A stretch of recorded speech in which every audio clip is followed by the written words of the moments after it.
Assalamualaikum warahmatullahi wabarakatuh. Selamat jumpa lagi di Salam Sapa Sosial. Pagi ini kita akan melaksanakan yang namanya kegiatan pertemuan peningkatan kemampuan keluarga atau P2K2.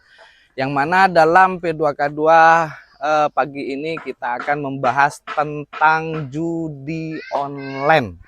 Lah, judi online itu akan dibahas tuntas nantinya oleh pemateri kita atau narasumber kita langsung dari pendamping sosial yang bernama Mas Hidrus Salim Zaini.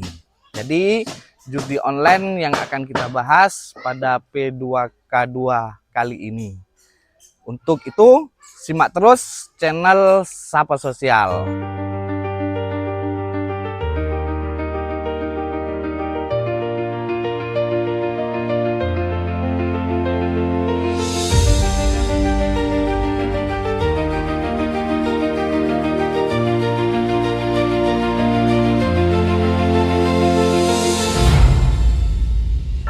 Assalamualaikum. Waalaikumsalam warahmatullahi wabarakatuh. Mas Rafiq. Alhamdulillah, bagaimana kabarnya Mas? Alhamdulillah sehat walafiat. Oke. Dan ya apa? Alhamdulillah sehat. Pagi hari ini kita melaksanakan P2K2 ya Mas terus ya. Ya, P2K2 dan pertemuan kelompok di kelompoknya Ibu Nur Aini. Nurul Aini Ya. Nurul Aini. Dusun mana ini Mas? Ini dusun Peji Mangar, RW 3 RT 1. Alhamdulillah. Untuk materi sudah siap Mas terus? Alhamdulillah sudah siap. Kita pada hari ini akan menyampaikan materi berkaitan dengan penonaktifan KPM yang terindikasi Judol ya. Judi online. Judi online ya. Untuk lebih jelasnya nanti kita di pertemuan kita sampaikan nanti. Judi ya. Judi. Seperti lagunya Roma Irama itu. Ya betul, judi. Judi. Menjanjikan kemenangan. Hanya menjanjikan. Ya? Menjanjikan saja. Tidak ada yang menang. Tidak ada yang menang. Banyak kalah. Oke Mas itu selamat nanti semoga KPM itu bisa bisa mengerti bahayanya judi online. Ya betul. Apalagi mereka yang sudah menerima bantuan dari pemerintah sehingga untuk tidak melakukan yang namanya judi online. Siap. Semoga saja nanti ada perubahan perilaku dari KPM kita khususnya. Amin. Berkaitan dengan judi online biar lebih sadar. Oke. Siap masih terus. Siap. Monggo dilanjut. Siap. Terima kasih. Assalamualaikum warahmatullahi wabarakatuh. Selamat pagi menjelang siang ibu-ibu. Sehat semua, kabarnya gimana? Alhamdulillah sehat. Izinkan pada pagi menjelang siang ini kami pendamping PKH menyampaikan beberapa materi terkait kebijakan pemerintah yang berkaitan langsung dengan bantuan sosial yang ibu-ibu terima. Yang pertama yakni penanganan indikasi judi online. Ibu-ibu, ada beberapa KPM yang tiba-tiba bantuannya itu tidak cair disebabkan terindikasi bantuan sosial dipergunakan tidak sebagaimana mestinya. Jadi dipergunakan untuk judi online. Atau disingkat judol, Bu. Judi online itu disingkat nanti jadi judol. Judi online ini adalah kegiatan di mana kita mengeluarkan uang untuk menggunakan kegiatan judi tapi melalui aplikasi tertentu. Secara online, bukan secara nyata. Bukan sampean main judi seperti ini enggak, tapi pakai transfer uang ke situs-situs tertentu yang di sana masuk kategori judi. Sehingga apa? Pemerintah itu mengambil data tersebut dari PPATK, arus keuangan yang sampean miliki berdasarkan NIK yang sampean miliki itu dalam satu kakak itu bisa-bisa terindikasi judi online ketika digunakan untuk kegiatan tersebut. Nah, di sini di masyarakat kita di Desa Lampeji ini ada beberapa KPM yang mengalami indikasi tersebut.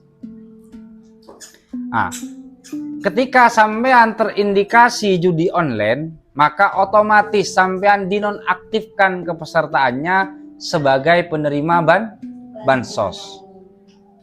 Penerima bansos itu tidak boleh dipergunakan untuk judi online. Maka ketika sampean terindikasi judi online, otomatis dinonaktifkan atau bahasa pemerintah itu exclude. Jadi sampean bantuannya tiba-tiba tidak cair. Kenapa? Karena exclude, dikeluarkan atau dinonaktifkan kepesertaannya oleh pemerintah. Jadi mohon ibu-ibu berhati-hati terhadap penggunaan data yang dimiliki. Juga jangan sampai ibu-ibu atau keluarga ibu-ibu di rumah menggunakan atau mengikuti judi online. Karena itu akan berdampak terhadap bantuan yang dimiliki. Namun demikian, ibu-ibu, jika ibu-ibu memang tidak merasa bahwa ibu-ibu itu atau keluarga di rumah tidak terlibat dengan judi online, ibu-ibu bisa melakukan kegiatan sanggah. Melakukan sanggahan terhadap pemerintah bahwa menjelaskan bahwa ibu-ibu itu atau keluarga di rumah tidak pernah terlibat kegiatan judi online. Karena kegiatan judi online ini bisa saja memang betul-betul ibu atau keluarga di rumah memang menggunakan judi online atau disalahgunakan oleh pihak-pihak lain. Datanya sampean disalahgunakan. Contoh misalnya ada beberapa masyarakat meminjamkan data adminduknya, baik itu KK ataupun KTP kepada tetangganya, kemudian dengan tetangganya digunakan untuk kegiatan judi online. Maka yang terdampak nanti yang punya KK KTP itu, yang punya data adminduk itu yang terdampak nanti. Nah, bagaimana untuk melakukan sanggah? Untuk melakukan sanggah, ibu-ibu harus melaporkan tersebut kepada teman-teman pendamping. Karena nanti ibu-ibu kalau terindikasi judol, ibu-ibu itu harus mengisi yang namanya berita acara klarifikasi dan surat pernyataan dari dinas sosial yang ditandatangani oleh dinas sosial. Jadi ibu-ibu membuat surat pernyataan bahwa ibu dan keluarga tidak pernah terlibat judi online. Nanti ditandatangani oleh dinas sosial setempat. Untuk di sini ditandatangani oleh dinas sosial Kabupaten Jember. Itu yang pertama. Oleh karena itu penting untuk kita ke depan lebih berhati-hati terhadap pemanfaatan data adminduk, baik itu KTP ataupun KK yang kita miliki. Itu materi yang pertama, ibu-ibu. Nanti jika ada yang tidak dipahami bisa ditanyakan kepada kami, teman-teman pendamping. Yang kedua, terkait perubahan desil dan data kesejahteraan, ibu-ibu. Ada beberapa KPM yang tiba-tiba bantuannya exclude juga atau tidak aktif, dinonaktifkan oleh pemerintah karena perubahan desil. Ada yang awalnya desil 1, desil 2, kemudian berubah menjadi desil 5, desil 6. Ada yang seperti itu. Nah, perubahan desil itu terjadi karena adanya integrasi data. Jadi data itu digabung dari sumber data, beberapa sumber data digabung menjadi satu. Yang pertama dari BPS, Bu. Dari BPS itu yang tugasnya melakukan sensus itu, Bu. Itu nanti sumbernya masuk ke data BPS. Dan juga ada dari BKKBN, Bu, yang mendata sampean. Ada juga dari P3KE. Nah, dari semua data tersebut, dari semua sumber data itu digabung menjadi satu, nanti digabung menjadi satu, ditemukanlah beberapa variabel, baik itu aset maupun kondisi rumah, pendidikan, dan pekerjaan, sehingga sebuah keluarga bisa-bisa desilnya naik atau bisa juga desilnya turun. Karena desil itu memang sifatnya fluktuatif, tergantung keadaan rumah tangga panjenengan semua. Jika hari ini ekonominya sampean pendapatannya naik, maka desilnya juga naik. Atau sebaliknya, ternyata ekonominya turun, maka desilnya sampean juga otomatis turun. Seperti itu. Nah, KPM yang mengalami kenaikan desil di atas 1 sampai 4, di atas itu biasanya secara otomatis dinonaktifkan atau keluar dari kepesertaan bantuan sosial. Karena desil 1 sampai 4 adalah kriteria utama untuk menerima bantuan sosial. Sementara desil 5 sampai 10 itu tidak masuk dalam skala prioritas penerima bantuan sosial. Oleh karena itu, ibu-ibu jika mengalami tiba-tiba bantuannya tidak cair, maka ibu-ibu yang harus pertama dilakukan adalah tanya ke pendamping. Atau bisa sampean lihat melalui aplikasi Cek Bansos atau webnya, ada webnya itu di Cek Bansos itu, nanti biar dikirim dengan pendamping untuk melihat desilnya sampean. Jadi ketika tidak cair, ternyata desilnya sampean sudah 5 ke atas, maka itu bukan disebabkan oleh yang lain, tapi oleh peningkatan desil tersebut, bantuannya menjadi tidak cair.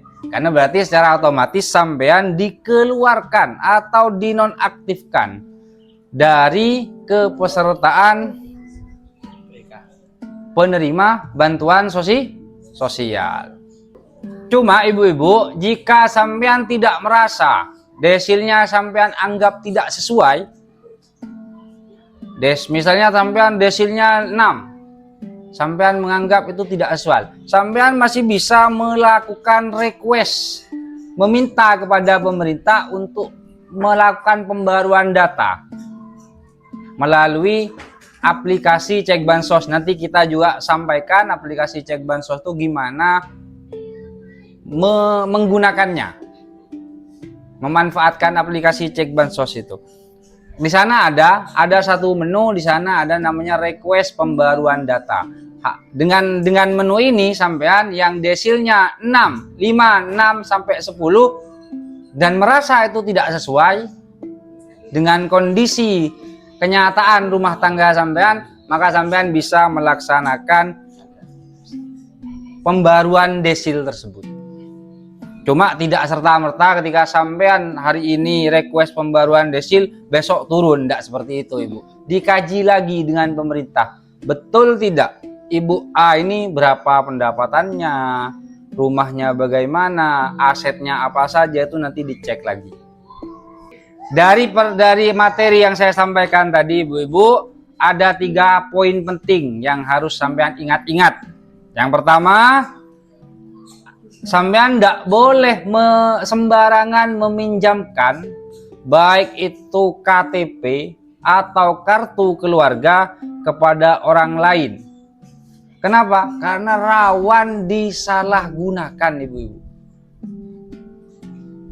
Rawan disalahgunakan. Ini ada di beberapa daerah, KTP kakaknya dipinjam untuk ngambil angsuran bank. Itu ada seperti itu, sehingga desilnya tiba-tiba tinggi. Nah, ketika desilnya tinggi, bantuannya dinonaktifkan dengan pemerintah, demulah ke pendamping. Punya saya ini kok tiba-tiba tinggi, habis disurvei pendamping tiba-tiba desilnya langsung 6. Padahal pendamping itu tidak bisa menaikkan atau menurunkan desil yang dimiliki oleh keluarganya panjenengan semua. pendamping kalau melakukan ground check atau BPS melakukan survei ke rumah-rumah sampean, itu tugasnya hanya wawancara kepada sampean, mengisi sesuai keadaan yang dimiliki sampean. Contoh misalnya gini, rumah, maka kita tulis rumahnya, oh lantainya sudah keramik, nah itu yang kita isi. Oh kalau tanah ya kita tulis tanah, kalau semen ya kita tulis semen, seperti itu. Itu yang pertama. Yang kedua, pemerintah mengaktifkan sistem sanggah bagi KPM yang terindikasi judol atau desilnya tinggi dan merasa tidak pernah terlibat dengan judol dan tidak sesuai desilnya, bisa melaksanakan kegiatan sanggah, bisa berkoordinasi dengan kita, nanti kita pandu gimana caranya melakukan sanggah. Yang ketiga, hari ini pemerintah membangun satu sistem yang stabil di mana data tidak ditentukan oleh satu pihak tapi ditentukan oleh beberapa pihak. Sehingga apa? Antara data yang satu dengan data yang lain saling melengkapi. Sehingga datanya menjadi lebih valid, lebih sesuai dengan keadaannya sampean.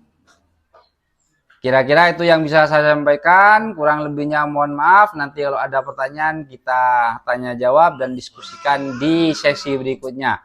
Kurang lebihnya mohon maaf. Saya akhiri. Wallahul muwaffiq ila aqwamit thoriq. Assalamualaikum warahmatullahi wabarakatuh.